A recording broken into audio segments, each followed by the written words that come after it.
Wenn man unser Dorf verlust und sie in dem Forst, der die kleine Siedlung umgibt, nach Westen halt, sieht man noch einige Minuten Fußmarsch rechter Hand eine kleine, halb zugewachsene Lichtung mitten im Wald.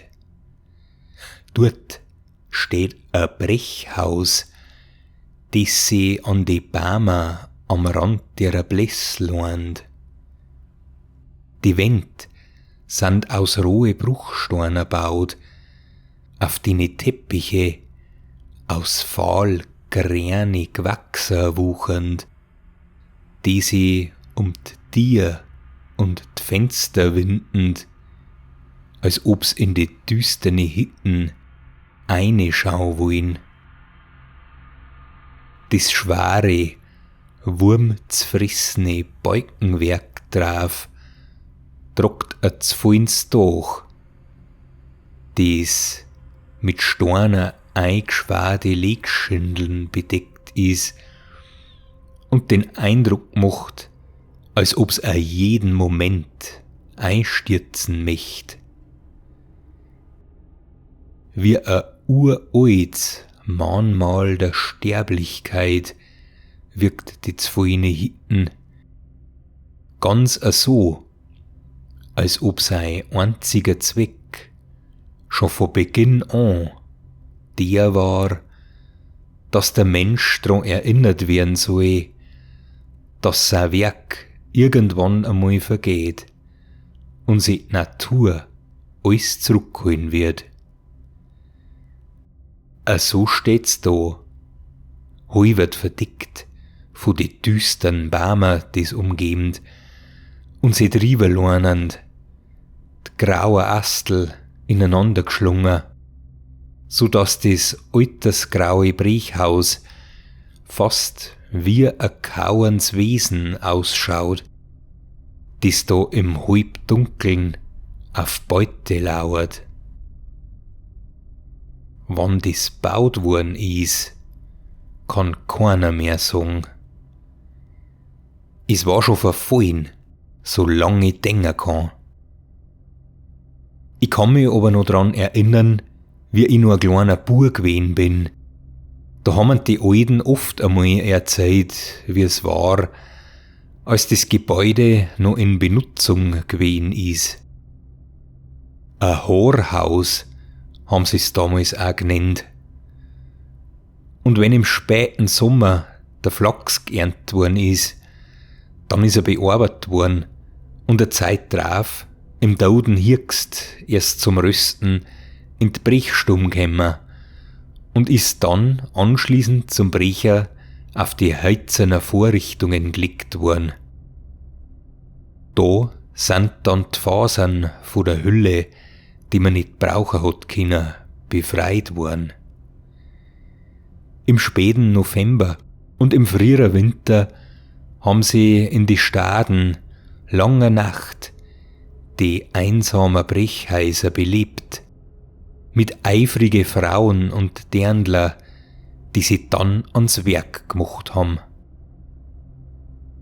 Weil's Tageslicht im Winter wertvoll ist, haben sie dann meistens auf die Nacht und die Arbeit in die Horhäuser gemacht, weil man dort nicht so aufs Tageslicht angewiesen war. Wenn dann die Arbeit gar war, dann ist noch ein bissl da geblieben worden. Die Leute haben dann gefeiert, tanzt und gescherzt, weil da wo die jungen Weibsbeutel wergelnd, da sind auch die jungen Burschen nicht weit gewesen. Verrufen und umspunnen von Geschichten war's zu der Zeit schon genauer so, wie auch heutzutage. Weil, wenn's Zeit war zum Heimgehen und der Letzte das Brechhaus verlassen hat, dann sind Wesen in das Häusl eingezogen, denen jeder normale Mensch nicht begegnen will. Spätestens ab Mitternacht hat sich da keiner mehr auch nur in die Nacht von dem Heisel gewagt. Der düsterne Jäger mit seinem Hahnerstoß am grünen Hirdl, der seinen verstickten Bogshaxen übern verwitterten, heizern Fußboden zirkt, war da genauer so Gast wie die Hexen, Truden und heuische Kotzen, die mit'm Schwarf im Mai zum Tanz aufgespielt haben und denen ihrer scheißliche Muse der nächtliche Wind über die Waldwiesen drang hat, während Teufeln und Dämonen bis zum Tag anlorten Karten gespielt haben. Unter all die scheichtsamer Gestalten, die sie in dem verfallenen Heisel ihrer ständig eingeben haben, war die schlimmste, aber die Hex, die's es Haarhausweiberl genannt haben. Um dies ranken sie so manche Geschichten, und wenn man denen Glauben schenkt, dann sind schon einige Leid verschwunden, wo's mit dem Brechhaus in Verbindung stehen soll. Da war einmal die Kattel, haben die Alten erzählt, a junge Dirn, die um Mitternacht einmal die Leid beweisen wollt, dass er sie vor dem sagenreicher Brechhaus nicht fürchten darf, und ist zu dem Heisel hingegangen. Wie's noch Stunden noch nicht zurückgekommen ist, haben sie's gesucht. Und wie's in die Nacht von dem Haarhaus gekommen sind, haben's das Haarhausweiberl frohlocker gehört. Dem Katterl sei Heidel hängt schon herum am Stangerl. Ein winziges, kleines Weiberl soll das Haarhausweiberl sein, mit einem zoderten Gewand und am Flachs, der ringsum vom Kopf übern Körper fällt. Derer ihrer Reich ward brechstumm. Arglose Kinder, haben's gesagt, sind von dem Weiberts ins Brechhaus gelockt worden, und dann hat sie's erstickt und die Haut abgezogen und zum Trickern auf die Stangel aufgehängt, die normalerweise für einen Flachs hergerichtet waren. In meiner Kindheit sind wir mit unserer Banden öfters um das düsterne Heisel geschlichen, natürlich nur beim helllichten Tag und ohne, dass wir uns eingetraut haben. Eine Mutprobe war's bei uns, dass man sich ein paar Meter vor das Heisel hinstellt, einen Blick fest auf die Tier gerichtet, um dann laut und deutlich die Beschwörungsformel aufzusingen, die den grausligen Geist ausserlocken soll. Haarhausweiberl, komm außer! Dies war der Satz, und den hat man dann noch zweimal wiederholen müssen. Dies hat auch sozusagen zum Aufnahmeritus gehört, wenn man zu unserer Banden dazukehren hat wollen. Wie wir dann schon ein wenig älter waren und an das alles nicht mehr glaubt haben, da haben wir die jungen Kinder immer Angst eingejuckt damit. Berüchtigt genug war die Geschichte vom Haarhausweiberl ja, und zwar auch so, dass auch die kleinen Kinder die schon kennt haben. Wenn eins von denen um die war, hat sich einer von uns vor das Heisel hingestellt und den Satz gesprochen. Auf dies hin sind's meistens schon ein wenig unruhig geworden, wenn wir die Zauberformel ein zweites Mal gesprochen haben, hat man er schon angekannt, wie die Panik in er aufgestiegen ist. Und wenn wir's dann auch noch ein drittes Mal angefangen haben, dann sind's entweder weggelaufen oder haben zum Bedeln angefangen, dass wir aufhören sollen. Das haben wir dann auch immer gemacht. Und so ist's gekommen, dass bei dem makabren Stickel weder uns noch die Zuschauer das zoderte Horhausweiberl erschienen ist. In der heutigen Nacht, da ist's aber soweit. Da wird's erste Mal seit Dekaden wieder einmal das Brechhausweiberl aus ihrer Hütten ins Mondlicht treten. Woher ich das weiß?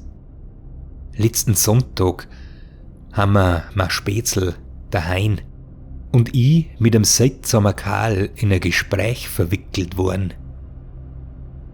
Während dem Fest im Nachbardorf ist der Herr mittleren Alters mit seinem seltsamen graben Anzug bei uns am Biertisch gehockt und mit uns ins Gespräch gekommen. Hat uns verzeiht, dass er vor kurzem aus der Stadt zu uns hergezogen ist. Und während wir geschmatzt haben, ist er rausgekommen, dass er sich schon ein bisschen umgeschaut hat in der Umgebung und dass er neben dem alten Steinbruch, der im Wald übertal von unserem Dorf steht, auch das alte Häusl aufgefallen ist, das da auf der zugewachsenen Lichtung steht und das ihn interessieren darf, was da auf sich hat damit. Dem sind wir gern nachgekommen und haben ihn aufgeklärt, dass das zwei geschichtsträchtige Örtlichkeiten sind. Natürlich haben wir ihm ein paar von den Weizgeschichten über das alte Brechhaus verzeiht. Insgeheim war ich ganz froh drüber, dass er uns danach gefragt hat, weil das mit den unheimlichen Geschichten ja immer weniger wird. Und da hat er sich so drüber lustig gemacht, dass er sich vor Lachen seine Wampen gehalten hat und fast von der Bierbank gefallen war. Na wart, hat er mir gedacht, dir werde dein feistes Grinsen schon aus dem Gesicht zaubern. Der Hein und ich haben uns nur angeschaut und mir war in dem Moment klar, dass wir grad selbe denken. Wenn's mir's nicht glaubst, dann gehen wir morgen auf die Nacht einfach zu dem Häusl hin und ich wett mit dir, dass du nicht traust, das Spricherl dreimal auf zum Sagen und dann in das Häusl eine zum Gehen. Ich hab gewusst, dass es sie die Blöße nicht geben wird, das abzulehnen, und ich hab ihn richtig eingeschätzt gehabt. Er ist sofort drauf eingestiegen. Kurz drauf sind wir dann auseinandergegangen, nachdem wir noch ausgemacht haben, dass wir ihn morgen Nacht, um kurz vor Mitternacht, von daheim anholen und mit ihm dann zu dem Häusl gehen. Auf das hin haben wir uns auf den Heimweg gemacht, der Hein und ich, und haben uns einen Plan zurechtgelegt, wie wir den arroganten Schneesel am besten erschrecken. Der war im Prinzip auch recht einfach. Während ich abhol, versteckt sich der Hein in dem Brechhaus. Er wird sich eine Petroleumlampen mitnehmen, zieht sich einen Haufen alte Lumpen an und auch die Krampusmasken, die er noch daheim liegen hat, setzt er sich auf. Wenn ich dann mit dem Zugrosten vor dem Horhaus auftauch und er den Spruch das erste Mal aufsagt, dann soll er die Lampen ankennen. Wenn das noch nicht gelangt und er den Spruch das zweite Mal aufsagt, soll er ganz laut das Kichern anfangen, so dass man's draust hört. Wenn er nur Mut hat, den Spruch das dritte Mal aufzusagen, was ich nicht glaub, Dann soll er die verruste, windschiefe Tier ganz langsam aufmachen und außerschauen. Spätestens dann sollte er seine Haxen in die Hände nehmen. Kurz vor Mitternacht hab ich ihn dann abgeholt. Während wir durch die menschenleere Gassel durchs Dorf gegangen sind, hab ich ihm dann versichert, dass kein Problem war, wenn wir umdrehen und dass ich das verstehe, wenn er sich dazu entschließt, dass er dem Brechheisel in der Geisterstund doch fernbleiben möchte.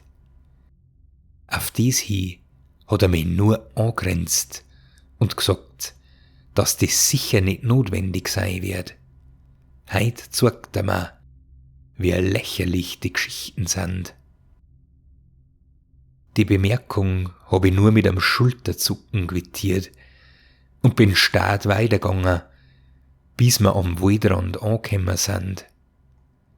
Dort habe ich dann 2 Fackeln angehängt und ihm eine davon in die Hände gedruckt, bevor wir in das dunkle Weitel eintaucht sind.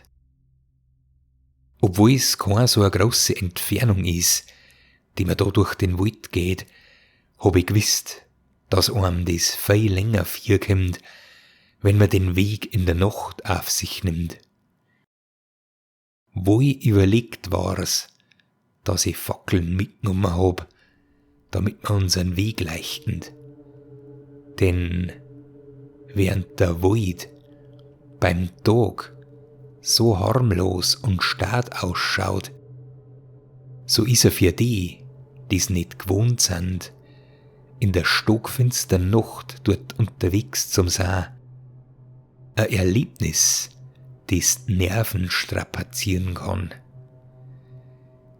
Ich kann mir nämlich nur allzu gut vorstellen, was für Beitel dem Mann jetzt durch den Kopf gängen, während man den mit Pfützen durchzogener Steig durch den düstern Fichtenwald gängend, während die Flammen von unseren Fackeln in den nächtlichen Herbsthimmel lodern und ein halbheller, zingelnden Lichtkegel um uns werfend, der auf die Astel, Streicher und die Wurzeln umgestürzter Baum fällt, schaut's fast so aus, als ob die Waldlandschaft rings um uns in Bewegung war. Ich los mir nix ankennen und ich schau ihn nicht direkt an, aber aus den Augenwinkel seh ich ihm ganz deutlich an, wie mulmig ihm wird und er schon ein klitzekleiner Vorgeschmack auf dies kriegt, wo's noch in ein paar Minuten erwartet. Wie sie das selbstsichere Auftreten, das er im Dorf noch gezeigt hat, egal ob's echt oder nur gespielt war, Schritt für Schritt langsam auflässt und sich ganz schleichert in Unsicherheit verwandelt. Vor uns ist jetzt schon undeutlich die Lichtung zum Sehen, an deren Rand gegenüber das Ziel von unserer nächtlichen Prozession steht. Es dauert nicht lang und beinahe feierlich steig ich aus dem Wald und betritt mit meinem Begleiter die zugewachsene Lichtung, die sie im Licht von unseren Fackeln vor uns ausbreitet. Nur schemenhaft kann man das Brechheisel auf die Entfernung in der Finstern erkennen, wie ein Ungeheuer, das sie zwischen die dicht zusammenstehenden Bäume auf der gegenüberliegenden Seiten von der Lichtung auf die Lauer gelegt hat. Mir schreit mir weiter drauf zu, bis wir nur noch ein paar Meter entfernt sind. Wort- und reglos schau ich meinen Begleiter an und weis mit meiner freien Hand in Richtung von der Tier. In seinem Gesicht seh ich genau, dass er innerlich zerreißen möcht.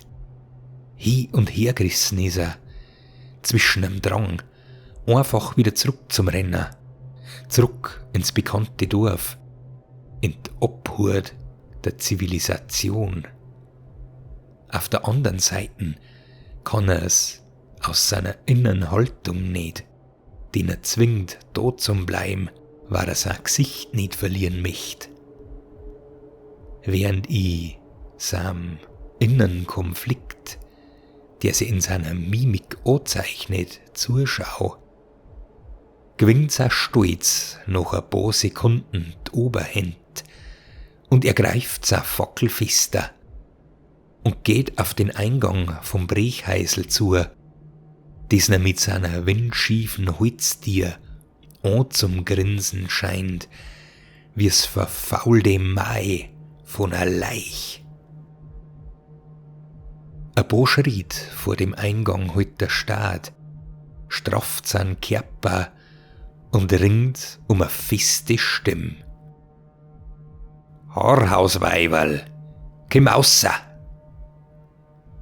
Staat ist wie auf dem Friedhof und wie er zum zweiten Mal ansitzen will, glimmt im Innern von der Brechelhitten eine Flamme auf, die ihre Licht aus die zwei Fenster in die Dunkelheit scheinen lässt.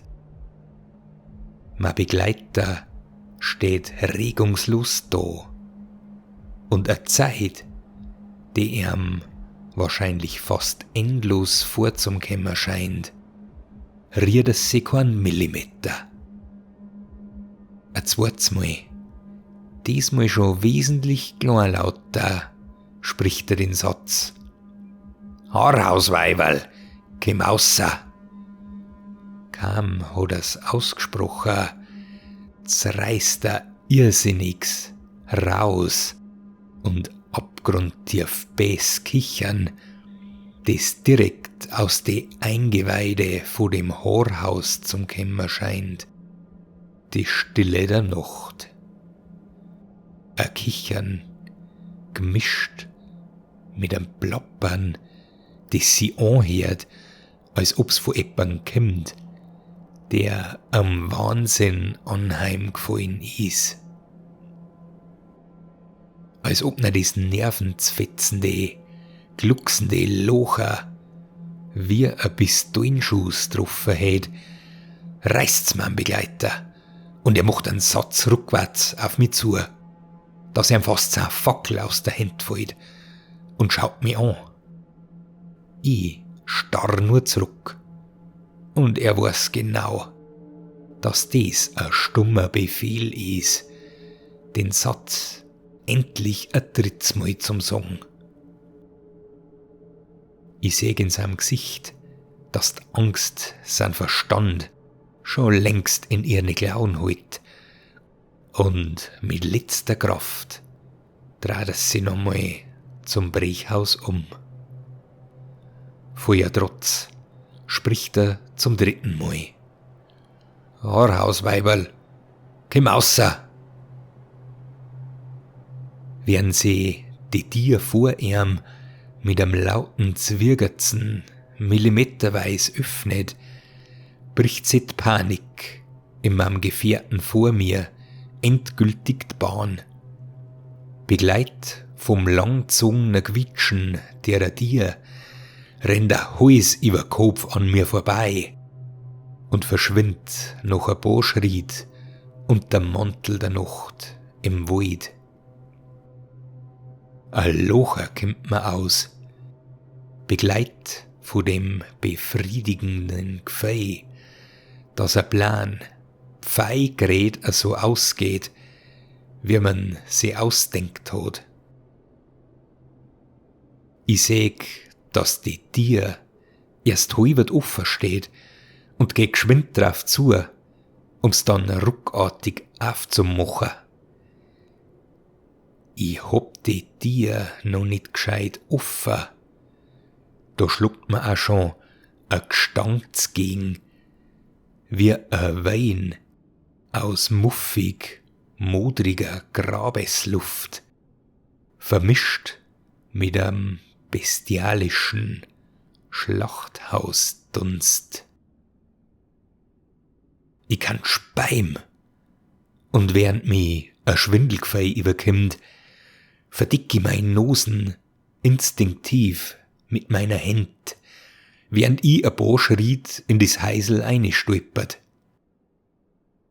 In dem schummrigen Licht von der alten Öllampen auf dem halbert zusammengefaulten Tisch in der Mitte vom Raum, die der Hein da wohl noch wie ausgemacht hingestellt hat, fällt mir Blick auf die Lumpen, die weit verstrahlt auf die Bohnbredel umeinander liegt und bleibt dran hängen.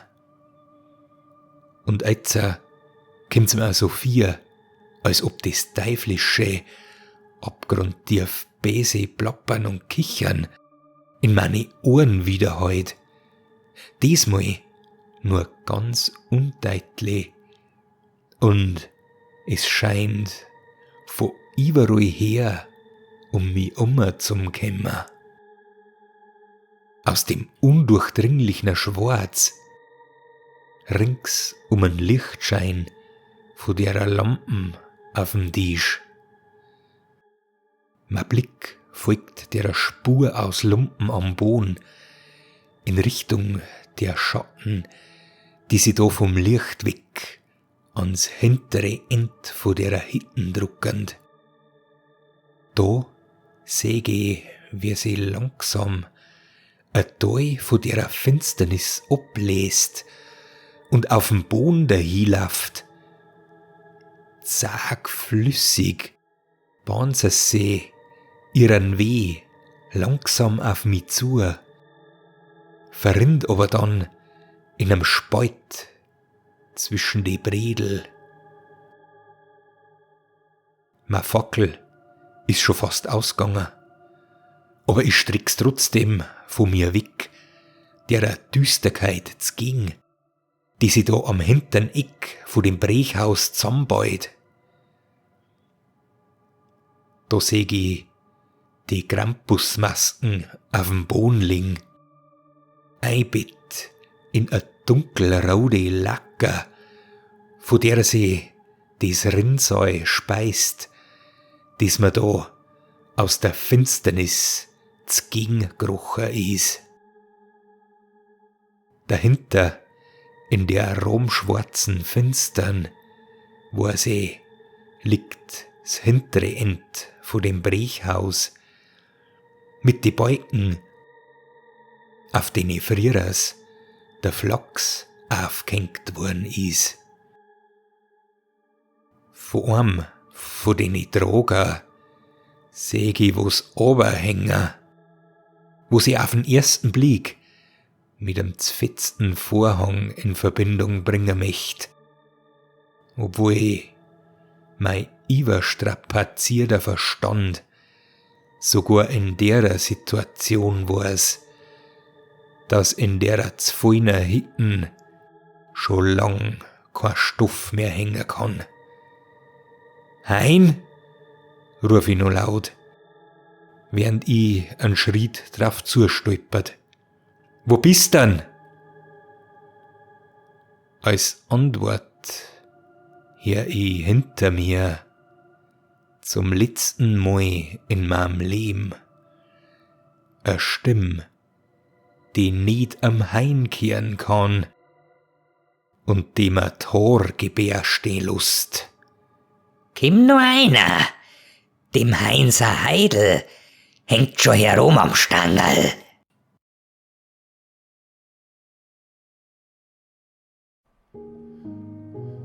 Euch hat diese Episode gefallen? Dann abonniert meinen Kanal, indem ihr den roten Abonnieren-Button unterhalb des Videos anklickt. Aktiviert anschließend auch gerne die Glocke daneben, um immer über die aktuellsten Videos benachrichtigt zu werden.